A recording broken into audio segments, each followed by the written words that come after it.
The Arizona Cardinals need to do one thing on Sunday. Let it rip. Let's discuss.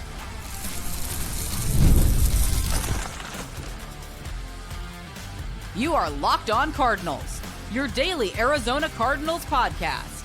Part of the Locked On Podcast Network, your team every day. Cardinals, Alex Clancy here. Thank you for making Locked On Cardinals your first listen, part of the Locked On Podcast Network, now the number one sports podcast platform on the planet, and probably interstellarly. Is that selfish? Is that ignorant? I don't know. Today's episode of Locked On Cardinals is brought to you by Game Time. Download the Game Time app, create an account, use code LOCKEDONNFL for $20 off your first purchase. We'll do keys to victory in the final segment as usual. Michael Wilson, Greg Dortch on display with Marvin Harrison Jr. on the shelf. But really, this is going to come down to two things on Sunday. It's going to come down to two things. It's going to come down to stopping Christian McCaffrey in whatever fashion that is, and we'll talk about different ways they can do it. And the offensive line holding up against, after talking to Eric Crocker, part of the duo of Locked On 49ers yesterday, a not-so-great pass rush. Like, the bottom falling out regarding the offensive line and their production could happen if they can't sustain Jacoby Brissett not hitting the turf against the 49ers. Now, sacks happened, but 5 in the first half, all the pressures he's had. I mean, the Green Bay game was insane. I think through 4 starts, he's already right in the middle of the pack for total sacks taken, which is crazy. It's crazy. There's no Nick Bosa. There's no Fred Warner. They've got Bryce Huff. They've got no Michael Williams, who's out for the year, I believe, their first-round pick. The DBs aren't fantastic like they once were. This defense can be had. It will be Brock Purdy starting. We were unsure. The news came out, obviously, after we recorded that crossover yesterday. This is a game the Cardinals can win. And through this process, and trust me, I will talk much more in depth if this comes into play. This isn't one where it's like, oh, you just hope they lose all their games to get a good draft pick. This is so much bigger than where they draft next year. This is so much bigger than that. So with that, the best thing they can do is let it rip. The best thing they can do, and I know The Bear is one of my favorite shows, so Let It Rip, I was like, I finished like, oh yeah, that's how I'm going to phrase it today. They got to let it rip. That's Jacoby Brissett throwing the ball between 35 and 45 times, hoping that the offensive line holds up, hoping that not only do they stop it with the faux, it's all the fake play action where it's like, okay, I'm not even going to pretend like we're handing it off. It's just a motion. It's kind of like a wave off. Let's just stop doing that. How about 5-step drops? How about 3-step drops and getting it to Greg Dortch, maybe behind the line of scrimmage? You got to mix it up.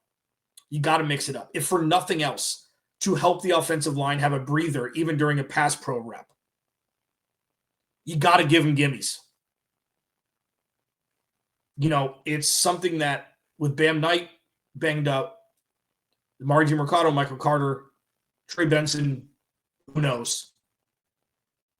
You've got to play to your strength, and unfortunately, your strength right now is throwing the ball, but your weakness is protecting it. So, of course. But I do think that peppering in some short throws, peppering in some around the line of scrimmage concept to counteract throwing the ball down the field will bear fruits. It'll set up deep balls. It'll allow for quick, easy receptions. It'll allow playmakers to make plays. Greg Dortch, Michael Wilson, Xavier Weaver. But then if the over-under was 2.5 deep balls to Xavier Weaver on Sunday, I'd take the over. That's their favorite route to throw at the kid. That's their favorite route. He's a burner on the outside. He's got good hands. He makes good contested catches. We'll see. Plus, he's the fastest, he's not really. He's more of a slot guy. He played all over the place in Colorado. But he's more of an outside guy than Greg Dortch is. I'm curious to see, and I'll talk about it in the next segment, with these guys on display, Michael Wilson and Greg Dortch specifically, what it's going to look like. Because they've never really had something like this. Where it's like, all right, guys, go. I know they're going to be like the third and fourth option where Trey McBride's going to be the first and second. But it'll be fascinating to see. We'll break that down, what that could look like. But letting it rip is kind of a mentality thing also. It's like, okay, you got embarrassed on the road. Yuck. Now what? You gonna roll over? You gonna win a game? Because this, as I mentioned a couple minutes ago, this is so much bigger than where they're drafting. You want them, like, for me, I want them to win as many games as possible this year. I want them to win as many games as possible because it'll show a lot more about who's the true fringe elite or has the trajectory to be there and who isn't. This isn't perfect. This isn't ideal. You would just wish that Kyler Murray would have worked out. I'm not talking about who failed him, who failed who. If he failed them, it doesn't. For right now, it's in the past. He's not the quarterback right now. He's on IR. So you've got to take the situation that you're given and give the best aspects of it and the best positioning of it. And you hope to see that on the field. Flip it to the other side. Christian McCaffrey. Okay, so nightmare fuel. It's not about efficiency with him anymore. He's not running the ball at 4.5 or 5 yards a clip. He is now emerged as their best pass catcher also. And Ricky Pearsall looks like he'll be back. Brock Purdy, we'll see if the offense changes from Mac Jones to Brock Purdy. I'm more inclined to be happy that Brock Purdy's back than playing Mac Jones. And I know that seems a little bit backwards. I'm not even looking at the money or anything like that. Brock just hasn't played. And Mac Jones has been humming. I know they lost last week in pretty convincing fashion, even though I think it ended up being a one-score game, but the Rams ran roughshod over the 49ers. So I'm almost would choose Brock Purdy, even though it's splitting hairs at 6-1. But with Christian McCaffrey, you've got to keep everything in front of you. It sounds so cliche. This is where you've got to have a spy on him, okay? And there's no excuse for large chunk plays with Christian McCaffrey at this point in his career. I don't care how good the blocking is, if they set up screens. I know he runs that angle route a lot from out of the backfield where he catches in the middle of the field and tries to hit a corner. Big plays cannot happen when you centralize around Christian McCaffrey. If you're going to throw the ball deep and it's going to be Ricky Pearsall or Kendrick Bourne or George Kittle, you got to live with that more than Christian McCaffrey. Because you know that Christian McCaffrey kills every team that he plays. The Cardinals held him at bay for the most part in week 3, but we're not in that world anymore. We're on a different planet. You got to let George Kittle beat you, which he has. You got to let Ricky Pearsall, if he plays, beat you. He had a huge chunk gain last game the Cardinals played that was pivotal to the win. Let it rip on offense. Huck it. Whatever adjective that's made up that you want to use. Pepper in some quick hitters. Pepper in omitting a large portion of the play, unless the Cardinals are able to run the ball. Just don't pretend. Well, it's athletics, and you got to keep people guessing. Nobody's guessing where the Cardinals' strengths and weaknesses are. Well, they have no strengths. The strongest weakness is their pass game. Just lean into it at this point. And then keeping Christian McCaffrey in front of you is the end-all for the defense. It's the end-all. We'll talk about the other keys to victory in the final segment. But Michael Wilson, Greg Dortch, it could be worse pass catcher-wise. These guys have produced well when given opportunities like this. What do they need to do on Sunday to continue that movement? I'll discuss it next. Today's episode of Locked On Cardinals is brought to you by Prize Picks. You and I make decisions every day, but on Prize Picks, being right can get you paid. Don't miss any of the excitement of this sports season, whether you're following NFL, NBA, or both. There's no better time to jump in on the action. If you haven't tried it yet, Prize Picks is the simplest way to play. Just pick more or less on at least 2 player stats, and if you get them right, you win. It takes less than 60 seconds, And you can play anywhere PrizePicks operates, including California, Texas, and Georgia. The new stacks feature is a game changer. You can now pick more on Steph's points, threes, and assists in the same lineup. It used to just be you could only pick one per player per lineup. So now you can stack them, which is awesome. It adds a completely different element. Plus, if one of your player leaves early with an injury, the injury reboot saves your lineup from a loss, which is another game changer. Download the PrizePicks app today. Use code LOCKEDONNFL to get $50 in lineups after you play your first $5 lineup. That's code LOCKEDONNFL for $50 in lineups after your first $5 lineup. PrizePicks. It's good to be right. Please go to the YouTube channel, search Locked On Arizona Cardinals. Hit that subscribe button, man. Can I say every show that I can't believe that we're here? Would that get redundant? Michael Wilson, Greg Dortch will be on display. Marvin Harrison Jr. on the shelf for at least a week, recovering from appendectomy surgery. Trey McBride's going to get 20 targets. Like, just as difficult, and now probably even more difficult in this matchup, how long they've been in the NFL, all things considered, it's going to be a more difficult task for the 49ers to shut Trey McBride down than it is for the Cardinals to shut Christian McCaffrey down. I think that's just situation, Marv being out, like he's going to get the treatment. He's going to get the business. But say that's 20 targets. Jacoby Brissett's got 15 to 20 that he's got to throw elsewhere. So say Xavier Weaver gets his three go routes.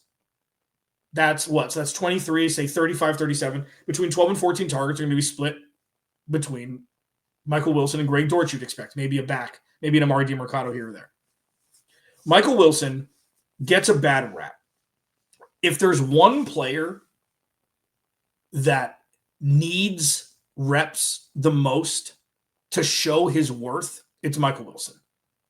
Like, when Michael Wilson has gotten opportunities, he's been good. He hasn't been given opportunities. He's had a little bit of an uptick with Jacoby Brissett, but he needs more opportunities, and he's going to get them. It doesn't matter if you don't have a 3-second separation rate. You just got to throw the ball in his vicinity. He's got great hands. I say this every time. He's got great hands. He's great along the sidelines. He can make the acrobatic stuff look easy. And with Jacoby Brissett throwing the ball so much, it should be a pretty natural transference of targets from Marvin Harrison Jr. and Michael Wilson. I'm not saying Marvin Harrison Jr. is on the level of Michael Wilson. I'm not saying Michael Wilson's a better receiver than Marvin Harrison Jr. What I'm saying is they're both big wide receivers who can make contested catches and have their feet controlled so where you can throw it down the sideline when it's you versus the sideline and keeping everything in bounds. We've seen it. Now, is it ideal? No, you'd rather have Marv out there. But Michael Wilson is more than equipped to handle 7 or 8 targets in a game and produce. He's more than equipped. And this is like, well, look at the numbers. No, he's not. The proof of concept has been shown. Far more that's needed to see, in my opinion, as directly correlated to him being able to produce. You put him in a pass-happy offense that's actually balanced, the dude would eat. He would eat. He was great at Stanford. Had injury concerns. He seems to have overcome those, which happens at times in the NFL. It takes guys a little while to be able to deal with the car crashes elevated from college to the NFL. Michael Wilson's been healthy. Get him to rock. And then Greg Dortch is a perfect complement. Greg Dortch has shown proof of concept. Everybody, every year, when he makes a splash play in the middle of the season, they should get the ball to him more. It's been the same way for 4 years. It's the same way for 4 years. Maybe get him the ball more. I would love to see him, even when Marv comes back, I would love to see him get 5-6 targets a game. I know he's not, if there's anything he's just a pass catcher. Like, he can't block like Michael Wilson can, like Zay Jones could. He can't do those other things. He's a smaller guy. But get him the ball in space. Get him behind, Michael Wilson and Trey McBride on a wide receiver bubble screen. Get creative with him. They're going to be throwing the ball a lot, and if they need to get the ball out fast, there's a lot worse options than getting the ball to Greg Dortch behind a blocker and letting him create. The dude is a chunk gain waiting to happen, and he never gets the opportunity. I'm wondering with Marv out, and the offensive line playing, if they're really going to try and force to run the ball, though, if they're going to force it and see, okay, we're going to run the ball until it's like so obvious that you can't. Because naturally, you want to have some sort of balance. And Marvin Mercado's looked okay. He had the large chunk gain last week that ballooned his rushing numbers, which is fine. But that's the conundrum. That's the conundrum. The best way to keep Jacoby Brissett from not hitting grass and being protected is to run the ball. Can't run the ball, got to throw the ball. What if you just try and run the ball? You run it to the left side, you lean on Paris Johnson, or you lean on the A gap on the right side of Yalta Froholt with him and Will Hernandez, and you try to avoid any sort of Jonah Williams or Evan Brown situations. I'm sure they've tried all this. This isn't reinventing the wheel. I get it. But there's got to be a better way to be more efficient, even though it's Jacoby Brissett at quarterback. I know that when you throw the ball down the field more, accuracy, completion percentage dips because there's more things that can happen when the ball travels longer. But they've got to find a way to be more efficient offensively. And this isn't a Jacoby Brissett thing. This is a him plus the offensive line plus pass pro from the running backs. I'm assuming you're going to see a lot of Amari Mercado on Sunday. I'm assuming you'll see that he'll get the lion's share. I would just guess. And you use Michael Carter in earlier down stuff, maybe. I would just say, just give the ball just let Amari Mercado take the lion's share. Because he can do it both. He can do both. Michael Wilson and Greg Dortch are well equipped to be competent and meaningful producers on Sunday. We've been screaming about this forever. When they get opportunities, they can produce. What regarding the data, okay, I use my eyes. Well, his win rate is this. His win rate is this. He's done this. It's like, okay, I'm going to use my eyes. Michael Wilson and Greg Dortch are well equipped to lead the charge from the wide receiver room on Sunday, especially because Trey McBride is going to get so much attention. With Trey McBride getting all the attention, this is going to be fascinating. Like, I'm just take a couple minutes here, and then we'll go to Keys to Victory next. But, like, I'm fascinated to see how Trey McBride handles being quadruple teamed. Because this will not only, if he produces like at a level, if he's like 8 for 100 and a touchdown or something, I said on Thursday night, I said on Wednesday or Thursday, I can't remember, that Trey McBride's going to have a career game. This is going to be the best game of his career. Like, we're talking like 10 for 120 and 2 touchdowns. Like, that's my Clanstradamus. I'm putting that's what I think is going to happen. If that does happen, or anywhere close to it, and everybody knows that he's getting the ball and he's still getting the ball, that's not only a positive for Trey McBride, reinforcing how great he is. That is a huge testament to Drew Petzing also. Like, you got to give flowers where they're due. If Trey McBride has a career day, like I think he's going to, you got to tip the cap to Drew Petzing also. And everybody wants him gone, and everybody wants him gone, and everybody wants him gone. Just watch. Scheming somebody open when everybody knows he's getting the ball. That's what makes great offensive coordinators and head coaches who call plays. I'm not saying it's going to happen. I'm not saying Drew Petzing's a great coordinator. I'm not saying that he's coming back next year. I'm not saying any of that. What I'm saying is, in the middle of the season, in week 11, in a losing with a team that is off the rails at this point, on a backup quarterback, everybody knows Trey McBride's getting the ball. If he gets the ball a lot and it's with success, you got to tip the cap to Drew Petzing also. Locked On Cardinals, your team every day. What are the keys to victory? Yes, of course. Turnover battles first. What about the rest? This episode of Locked On Cardinals is brought to you by Game Time. NFL, we're in full swing, man. And there's nothing better than being in a stadium surrounded by fans cheering on your team. But let's be honest, getting tickets can be a hassle, can be a pain. Between login screens, queues, price jumping at checkout, it's frustrating. And that's why I use Game Time. The app that gives the advantages right back to the fans. It's fast, easy, backed by the Game Time guarantee. You'll always get 100% authentic tickets delivered on time and at the best price. Plus, all the fees are included, so the price you see is the price you pay. And I've alluded to this. My mom and I went to Austin to see Jim Gaffigan, and I was like, just go to Game Time. Just go to Game Time. It'll be very simple.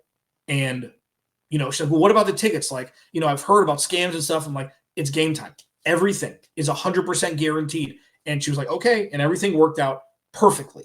Download the Game Time app, create an account, use code LOCKEDONNFL for $20 off your first purchase. Terms apply. Again, that's promo code LOCKEDON NFL for $20 off. Swipe, tap, ticket, go. Download Game Time today. Cardinals need to win the turnover battle. The Cardinals need to win the turnover battle. And they've been able to turn over Brock Purdy with some regularity. We don't know, injury-wise, as of today, what's going to happen on Sunday. All we know is Marv and Mac Wilson are out. So those that didn't practice throughout the week, Will Johnson, Josh Sweat, Max Melton. Josh Sweat was a Vets Day on Wednesday, so that's a relief. Everybody should be pretty healthy. I'd expect Will Johnson to be back. I'd expect him to be back. So you're going to get to see, hopefully Max Melton will be back. You'll be able to see this defense. Walter Nolan, it looked like it was serious, and then I think it was Theo Mackey who tweeted out that it ended up not being as serious. Don't quote me on that. I will double check on that. That it was not as serious. So you could see the full defense against Brock Purdy, Christian McCaffrey, and it's super important to. I hate using this in this instance, but you got to control what you can control. And on defense, what you can control is continuing to level up as a group. It was tough last week. You're down Will Johnson and Max Melton. Guys are dropping like flies. And Seattle's offense is really good. So when you look at the production from the Arizona Cardinals, especially the pass rush, it hasn't been getting better incrementally since the first, 5 weeks where they were giving up 19 points per game. And injuries happened, and then the two scoop and scores it changed everything. But what you saw the week before against Dallas on the road, they told a different story. So defense control what they can control. You got to win the turnover battle. And the same goes for Jacoby Brissett, not putting the ball in the turf. That's unmentionable?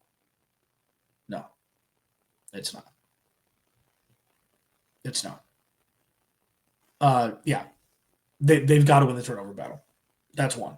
Number two, they've got to execute to Trey McBride. like this isn't a joke. Like if they bottle up Trey McBride and the Cardinals win this game, that is the biggest testament to Drew Petzing that I've seen this year. It's the biggest testament. It'll be fascinating to see what the balance is from pass and run. It'll be interesting to see how many targets Greg Dortch and Michael Wilson actually get, or Xavier Weaver. It'll be fascinating to see if Trey McBride can be like, oh, I'm getting mine. I'm getting mine. Like he has. He's, without a doubt, the best tight end in football this year. We've said this since, his second year when Kyler was out, and then he came back midseason. Then last year, the natural progression of things is Trey McBride is probably going to have over 1,000 yards this year again. He's going to have double. I said he's going to have double the touchdowns, which he's on pace to do. Like, he's going to have a borderline historic tight end year. It may not translate into many wins, but this is just kind of where we're at. And the fact that he got extended this past offseason, the fact that he's going to be an Arizona Cardinal for years to come is something that needs to be celebrated.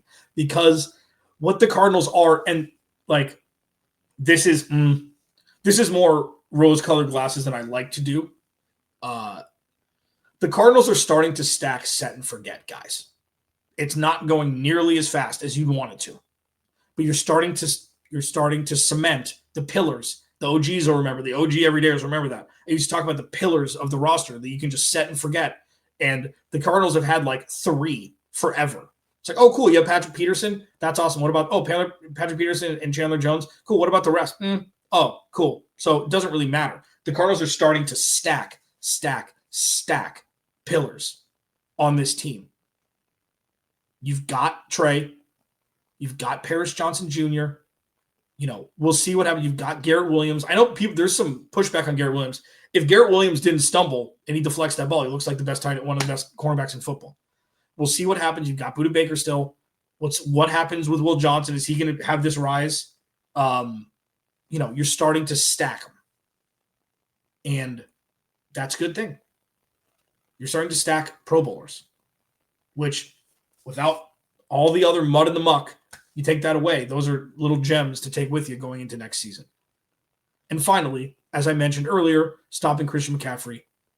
Whatever, you can't even look at numbers when you equate it to stopping Christian McCaffrey. It's okay, you need under 100, absolutely locking down Christian McCaffrey's under 100 all-purpose yards. Under 4 yards a carry, under 10 yards a reception. But if he's going to have 8 receptions for 70 yards and then, 12 carries for another 60 or 70, it's going to be a tough game for the Cardinals to win. Because when he's around the goal line, he gets in the end zone. When he's around the goal line, he's one of the best. And I know that Mac Wilson almost took his head off and on the 4th down on the goal line stop the Cardinals had in week 3 when they tried to flank him out, and Mac Wilson said, ain't gonna happen. And they stopped him. So that's the big. It's just you want this game to be lower scoring because that means the defense is showing out and the offense is being methodical. I would love to see this game in the teens or low 20s because I think the Cardinals can beat this team as constructed, and it would just be great for, be chicken soup for the soul after the embarrassment of last week. Now, if they get we'll take 2 minutes here. If the Cardinals do get lopsidedly beat, I only have so much willpower.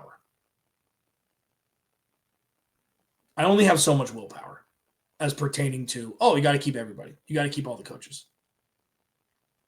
This is a winnable game at home. It's going to be a road game, most likely. Wonder if Cardinals fans are going to charge, just sell their tickets to San Francisco fans. If the Cardinals lose in a lopsided manner, I don't know how much longer I can hold on before I abandon posts saying that people should get fired. I just don't think that's going to happen. I don't think we're going to get to that point. I think the Cardinals are going to play competent football, and I think they eke out a win. And we'll be talking about them being the best 4-6 team in football. Yippee. Locked On Cardinals, your team every day. Remember, without you, there is no me. I'll talk to you after the game on Sunday.